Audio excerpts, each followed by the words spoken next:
para tener una introducción de fondo al tema, ¿qué es el hidrógeno y para qué sirve? Para daros así un dato interesante, que sepáis que es el elemento más abundante en el universo, en toda la Tierra. El hidrógeno en forma gas es muy raro que lo encontremos en nuestra atmósfera. Una de las grandes ventajas que se ha visto y por lo cual ha generado mucho interés es la gran cantidad de energía que contiene el hidrógeno. Repsol tiene varias refinerías por España y dentro de ellas pues tenemos grandes fábricas, grandes unidades produciendo este hidrógeno. O sea que para nosotros es un elemento bien conocido y que sabemos cómo manejarlo. Bueno, antes nos has dicho una desventaja que tenía el hidrógeno. ¿Hay alguna otra desventaja o realmente es una sustancia bastante buena para utilizar? No podemos pensar que el hidrógeno va a ser la gran solución y que como tal nos va a solucionar todo. Bueno, en nuestro proyecto estamos tratando específicamente el hidrógeno verde.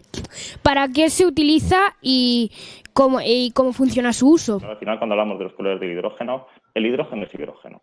¿De acuerdo? Cuando hablamos de los colores, simplemente estamos viendo, oye... Bueno, nuestro tema en el proyecto son los motores de hidrógeno.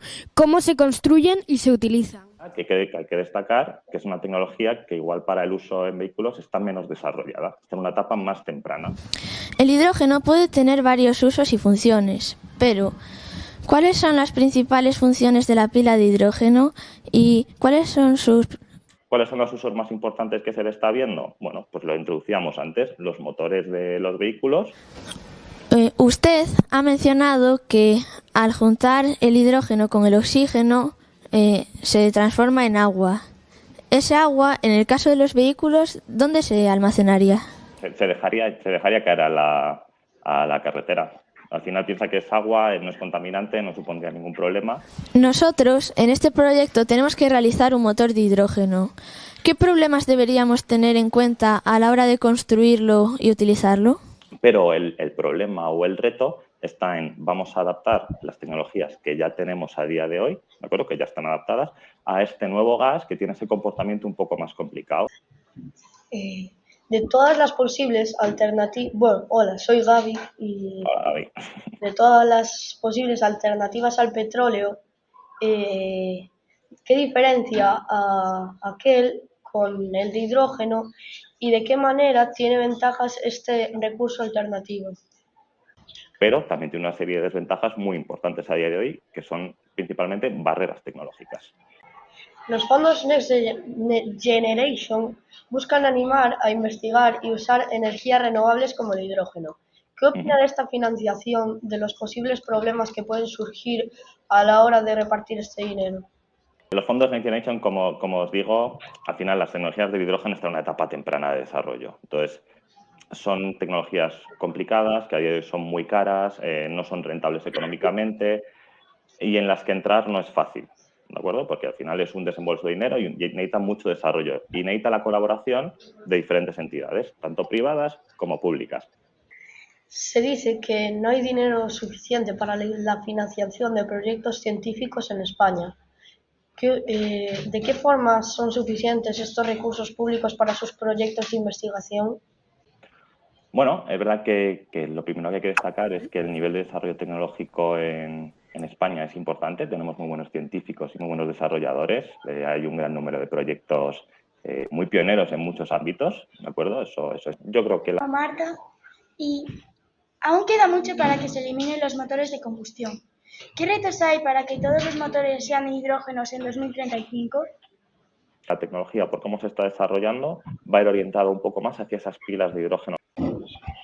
Hola, soy María y bueno, existen varios métodos para producir hidrógeno verde, desde el uso de algas hasta la fotocatálisis.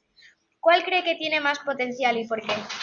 Ya hay un gran serie de número de tecnologías que están apareciendo con diferente interés, diferente grado de madurez, que pueden suponer una serie de ventajas a futuro y que obviamente tenemos que analizar y tenemos que apoyar y desarrollar aquellas con más potencial. En 2035 serán prohibidos los coches de combustión por la Unión Europea. ¿De qué modo serán sustituidos por los coches de hidrógeno y por qué no hay todavía vehículos equivalentes así en el mercado o lugares de carga?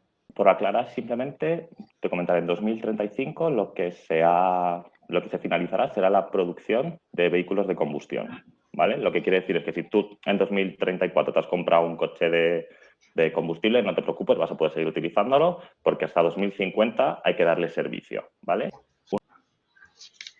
Uno de los posibles problemas del hidrógeno es su transporte y su almacenamiento. ¿Cómo cree usted que se podría evitar este riesgo y así extender su uso más fácilmente? Una de las claves en este punto va a ser el desarrollo o la actualización de una infraestructura de hidrógeno por vía de tuberías. ¿Qué lugares de España ya se han puesto los sitios de recarga de hidrógeno? A día de hoy suelen ser algo más provisional para demostrar las tecnologías y los proyectos que se quieren hacer que de verdad una fija. Porque, como te digo, al no existir demanda, no tendría mucho sentido de una hidrogenera y que no se utilizaría. En el caso de que se produjera un error en el motor de hidrógeno, ¿qué consecuencias y qué peligro podría haber si se diera esta situación? La sensación que tenemos es que el hidrógeno da miedo, ¿verdad? Cuando se habla de hidrógeno a veces la gente da un poco de miedo.